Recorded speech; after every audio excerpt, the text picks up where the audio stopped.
लगातार चौथा ऐसा दिन है, हालांकि कल बढ़त कम थी, बट चौथा ऐसा दिन है लगातार जब हम डेज हाई पर बंद हुए हैं सर।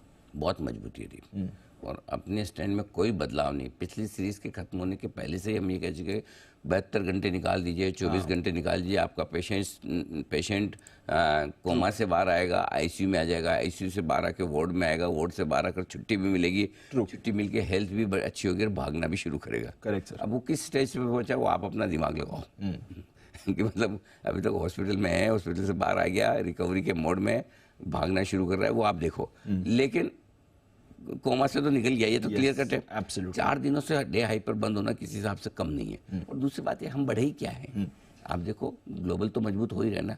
8 दिन से नैस्डैक, 7 दिन से डाउ इतनी तेज दौड़ लगा रहा है, तो हम कौन सा ऐसा कोई तोड़फोड़ बढ़ गए हैं। Correct. So I think view बहुत क्लियर है दीप की। दिवाली तक तो 100% तेजी का व्यू है। दिवाली के बाद से भी इस मंथ एंड तक या आगे और व्यू करेंगे कि हम कहाँ पहुँचते हैं जी। उस हिसाब से व्यू बायस तेजी की तरफ ही है। मुझे डर सिर्फ एक ही चीज़, डर भी नहीं कहूँगा, डर तो कहना गलत हो जाए, सावधानी जो आपको रखनी है। विधानसभा चुनाव के नतीजे आएंगे 3 दिसंबर को, आखिरी वोटिंग 25 दिसंबर के बाद शायद 28-29 को या 25 को देखना, 28-29 नवंबर को शायद आखिरी वोटिंग। तो नवंबर के आखिरी हफ्ते में हल्की से आपको पोजीशन अपनी रिव्यू करनी है। ट्रेडिंग पोजीशन है तो कि असेंबली इलेक्शन के पहले कम ज़्यादा क्या करना है, बस उतना ही है। इसके अलावा अदरवाइज बायस नवंबर के महीने में आखिरी हफ्ते को छोड़कर 3 हफ्ते तक तो पॉजिटिव साइड पे है। एक तरह से आप कह सकते हैं कि मैं 12 दिसंबर की दिवाली, 12 दिसंबर से 8-10 दिन का और व्यू पॉजिटिव साइड पे आपको दे रहा हूँ कि 20-22 नवंबर तक तो कोई इस महीने के अंत तक ठीक रहना चाहिए ऑलमोस्ट। जैसे आप इलेक्शन खत्म होने के आसपास आएंगे ना, वहाँ से बाजार थोड़ा सा हल्का सा अलर्ट हो सकता है, तब आप मंथली एक्सपायरी के आसपास भी पहुँचेंगे, ठीक है ना। और अच्छी तेजी बनेगी इस सीरीज में पूरी, जो बननी भी चाहिए, तो आप हल्के बुकिंग आते हुए देखेंगे, बस उतना ही। So I think buy on dips की स्ट्रेटजी हमारी एकदम परफेक्ट है दिवाली और अब दिवाली के बाद तक भी हमारा व्यू पॉजिटिव साइड पर है। 4 दिनों से डे हाई पर बंद हो रहा है। कल देखिए क्या खूबसूरती थी बाजार में, जो सुबह सुस्त खुले नीचे आए, एकदम परफेक्ट लेवल से रिवर्सल लेके डे हाई पे बंद हो रहा है, ये कमाल है। बढ़िया वो मौका, बहुत बढ़िया है मतलब। अच्छा, दूसरा है कि निफ्टी के साथ साथ आप बैंक निफ्टी का पार्टिसिपेशन भी चाहते हैं। कल हमारे सारे टारगेट हासिल भी हुए। बैंक निफ्टी में हमने क्लोजिंग में दिया था, 1 ही घंटे में आप देखिए सारे टारगेट दे गया बैंक निफ्टी। तो कभी कभी बढ़िया और बड़े मूव आते हैं, वो छोड़ना नहीं चाहिए। सो मैं अभी भी वही कहूँगा, पकड़ के रखो, छोड़ो मत। पैसा बनेगा, कैश मार्केट में भी बनेगा, मिड कैप स्मॉल कैप में भी बनेगा। जहां आपका कन्विक्शन है वहां बनेगा, जहां आप खड़े रहेंगे वहां बनेगा। मिनट देखेंगे, घंटे देखेंगे, रोज देखेंगे तो डगमगा जाएंगे, डरिए मत। आपको याद 19,800 19,900 के आसपास, सॉरी 18,800 18,900 के आसपास हमने खुद ने कहा था हम पैसा लगा रहे हैं, पैसा लगाएंगे, राइट। आपने उस दिन बोला भी था, आपने खुद के भी पैसे लगाए थे, इन्वेस्ट किया है। सो आपको क्लियर कट हम बता रहे हैं। देखो खराब मार्केट में उस समय क्या लोगों का ध्यान क्या होता है, कमेंट डालने पर रहता है।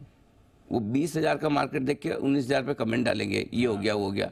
उस समय जो बोल रहे हैं उस पर फोकस नहीं है। फिर 20,000 का मार्केट आएगा, फिर देखो अरे यार 19,000 पे तो ये बोला था, काश तब डाल दिया, काश तब डाल। तो एनीवे ठीक है। अब कुल मिला के जो कुछ आपके पास अच्छा है उसमें बने रहे, डटे रहे। ठीक है, अच्छा है, बने रहे, डटे रहे, कोई परेशानी नहीं है, बाजार का मूड भी बढ़िया है। चलिए सर, आज के लिए भी जरा बताइए, आप कहां पर नजर रख रहे हैं, कुछ खास है आज की स्ट्रैटेजी के लिए सर? ग्लोबल और लोकल दोनों संकेत हमारे मजबूत है, कोई दिक्कत वाली बात है नहीं। कच्चे तेल की गिरावट से भी फायदा मिलेगा, बिल्कुल। दिवाली तक बाय ऑन डिप्स की स्ट्रेटजी है, बिल्कुल कोई बदलाव नहीं। मिड कैप स्मॉल कैप शेयरों में खरीदारी के मौके अब भी है। अब आइए आज की स्ट्रेटजी पर। शुरुआत होने पर पहले सपोर्ट लेवल पे ही खरीद लेना है। कल भी यही बात थी, आज भी यही बात है, ठीक है।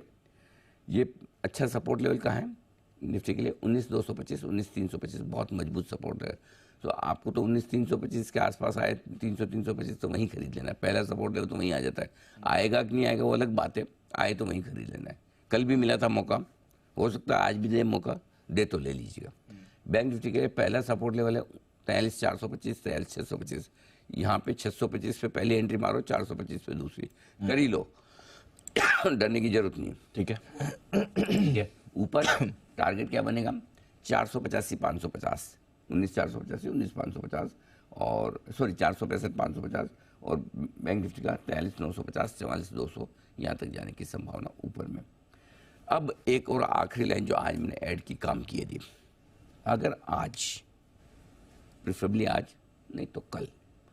अगर आप बंद होते हैं 19,500 के ऊपर निफ्टी पर, और अगर आप बंद होते हैं 44,000 के ऊपर बैंक निफ्टी पर, तो थोड़ा जश्न मनाइएगा। जश्न मनाइएगा, मनानी चाहिए।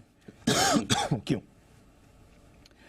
44,000 के ऊपर आप बंद हो गए तो पहले 29 सेशन ऐसे थे जब आप बैंक निफ्टी पर 44,000 के ऊपर बंद हुए, और पिछले 11 सेशन से उसके नीचे चल रहे हैं, तो 11 सेशन का हाई बनाएंगे आप क्लोजिंग बेसिस पे। Got it. ठीक है, ठीक है। वापस आप 44,000 को ऊपर करेंगे, और 160 ट्रेडिंग सेशन तक 43,600 के नीचे बंद होने के बाद अब वापस 2 दिनों से आप ऊपर बंद हो रहे हो। तो एक तरह से 43,600 तो आपने जीत लिया जी। अब नेक्स्ट 44,000 जीतना है आपको। बैंक निफ्टी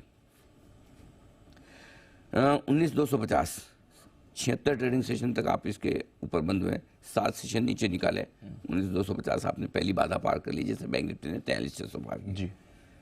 अब आपको कौन सा नंबर पार करना है, वो है 19,500। दीप 32 ट्रेडिंग सेशन आप 19,500 के ऊपर लगातार बंद हुए, अब 11 सेशन से उसके नीचे नीचे बंद हो रहा है। अगर आज वापस 11 सेशन का हाई बनाते हैं, 11 सेशन का हाई कहाँ है, 44,000 और 19,500, ये दोनों आप क्रॉस करके ऊपर बंद होते हैं, इसलिए ये तो दोनों आप और अच्छी तेजी के लिए तैयार। Got it. इंपॉर्टेंट 9:15 नहीं है, ध्यान रखो, याद रखो, इंपॉर्टेंट 3:30 है। 3:30 है। 3:30 बजे आप क्या करें, कल आप कहाँ दिन भर करके आए कोई मतलब नहीं, 3:30 पर डे हाई पर बंद हो रहे, इसका मतलब अगले दिन को लेकर आप पॉजिटिव हैं। Yes. और उसके बीच में रिस्क होती है, ओवरनाइट रिस्क होती है, समय लंबा होता है, फिर भी आपका कॉन्फिडेंस अगर वैसा है तो कहना ही क्या, कहना क्या, सही बात है। ये लेवल्स आपके लिए